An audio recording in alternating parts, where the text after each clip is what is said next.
Good evening and welcome to Tucker Carlson Tonight. The apparent pipe bombs sent to a variety of prominent Democrats have received huge media attention in the past few days, and rightly so. The whole thing is horrifying. But they are not isolated acts. Political terrorism suddenly seems like part of the landscape of this country. Riots, vandalism, threats, envelopes filled with white powder, physical attacks. Virtually every few days brings a new example of this. In this latest case, the details remain sparse, but the reaction has been predictable and depressing. You've seen all the usual dumb people on television leveraging the moment to make scripted partisan points or boost their cable news ratings, as they invariably do. CNN blamed Trump for, quote, inciting a serial bomber.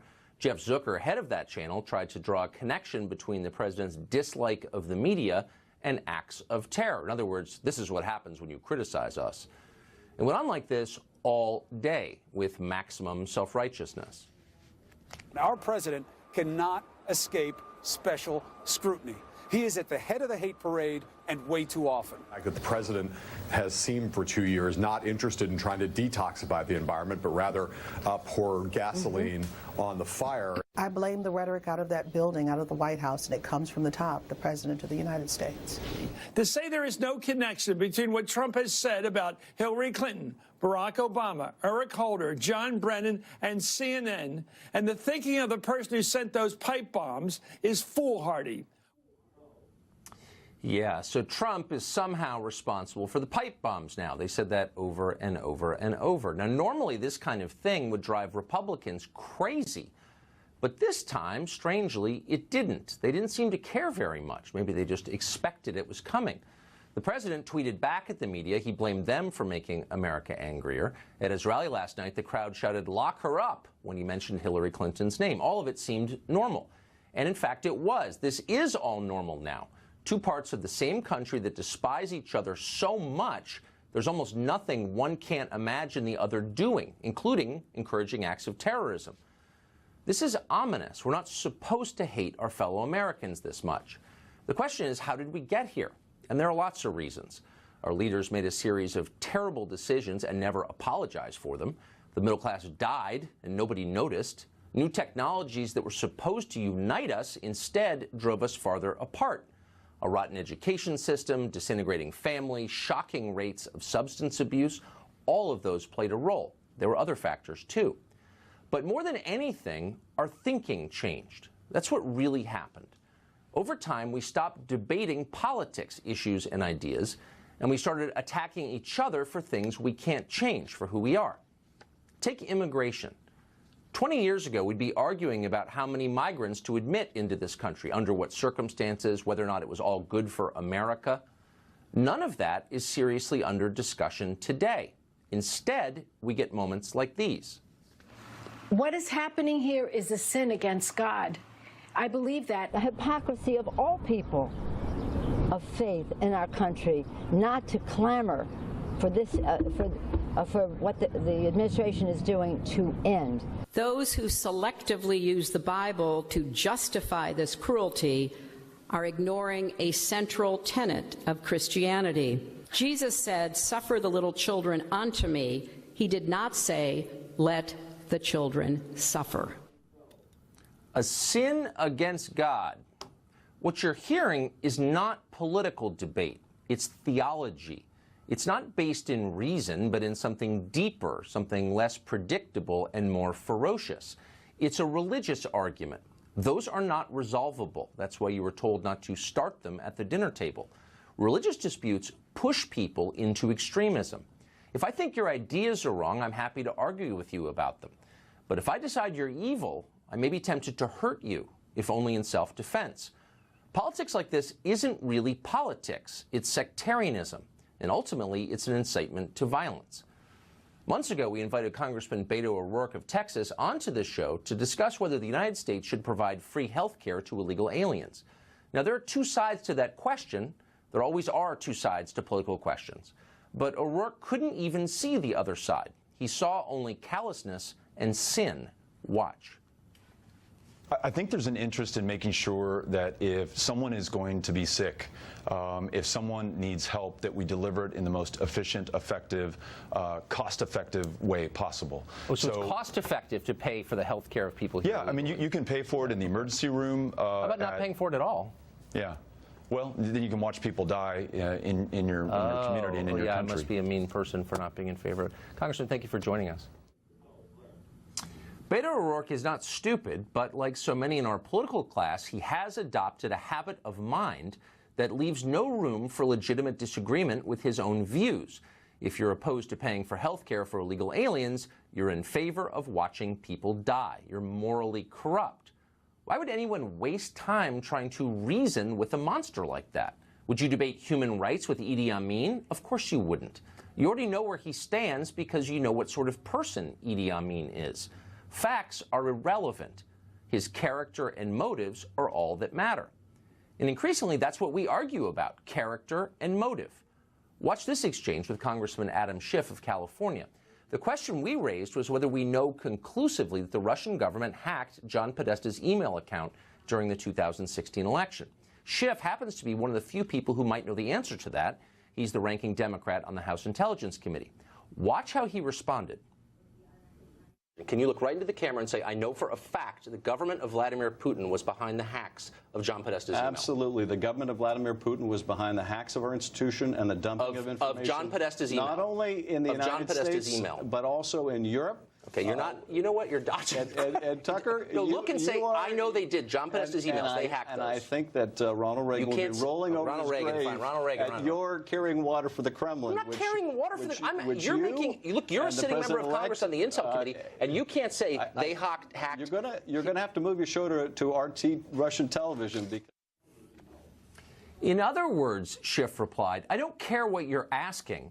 The question is why you're asking it, and the answer, of course, is because you're a bad person, in this case, a traitor to your country. Increasingly, most political conversations look like this. When we want to defeat someone we disagree with, we no longer argue against what they believe. We wait until they make a mistake, until they say something stupid, even unintentionally, and then we pounce. We don't consider their explanation. We refuse to accept their apologies. There is no forgiveness. The point is not to make things right or to improve anything. The point is to vanquish an enemy. Now, it should be said it's not just Democrats who do this, though obviously they do lead the category. Lock her up? That's not something any politician can do or should do, even to Hillary Clinton. Criminal guilt is for courts and judges to decide. It has to be. And what about this? The Reverend John Kasich. He's the Republican governor of Ohio.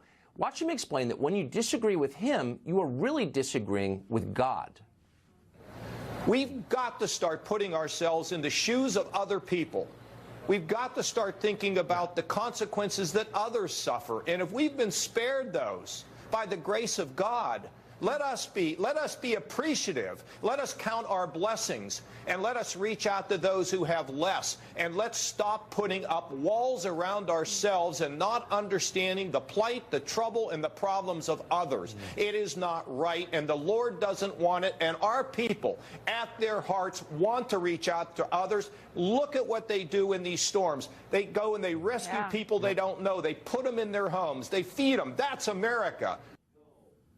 The Lord doesn't want it, says Pastor Kasich. Well, maybe Father Kasich is right. It's really hard to know. What's easy to know and to foresee is what happens to a country where the people in power claim moral authority they don't have in order to compel you to obey. What happens? Resentment builds, factions form, craziness starts to seem normal. It is all bad. And if you want to fix it, stop talking like this. Mark Steyn is a best-selling author and a very smart man, and he joins us now. Mark, is it my imagination, or are many of our political debates, in fact, theological debates all of a sudden? Yes, you said there are two sides to every question. That's how it should be. On an ever wider number of subjects, there are not two sides, which is why it seems entirely normal to these people that when you, on a day when there are 10 so-called pipe bombs that fail to go off, almost everybody in the establishment thinks the answer to more violence is less speech. The answer to more violence is never less speech, and it's to restore, in fact, the idea of two sides to every question.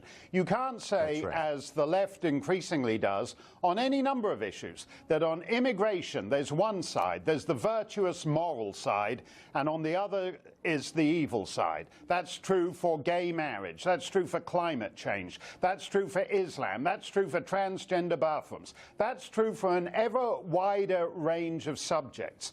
And when you do that, in fact, you do incentivize violence, because if you say to people you can't talk about this, then there's nothing left except to shoot up storefronts and lob bombs through windows.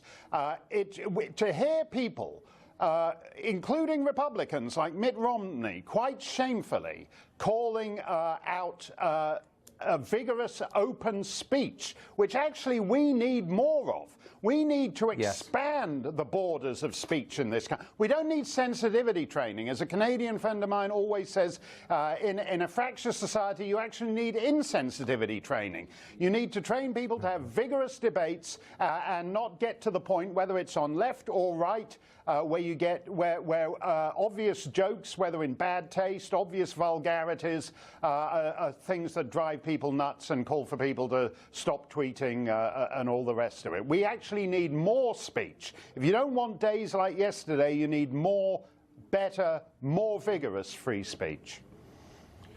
Well, I mean, I'm doubting you've noticed the irony that as the sensitivity department at the heart of every corporation becomes more powerful, the society becomes less sensitive and crueler. One of the many ironies. But how do you debate someone who believes he's already won the debate by virtue of his personal virtue? Yes, I think that's a key point. When I got into difficulties in Canada with the human rights guys over hate speech, and I actually won that, and we got a law repealed because I pushed back.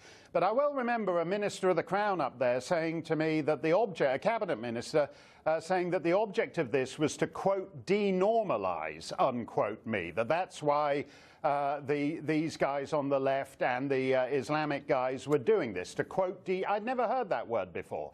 But I think that's actually what's happening here. That if someone disagrees with you about immigration policy, about climate science, about transgender issues, then you denormalize them, you dehumanize them, you delegitimize them. And once you've done that, you're actually on the same continuum to saying it's okay to punch their lights out or shoot them up. That's the danger of that. Right, because they're not even human at that point. Yeah. Mark Steyn, thank you, as always, for rooting us in reason. I appreciate it. Thanks a lot, Tucker. Well, at least 10 suspicious packages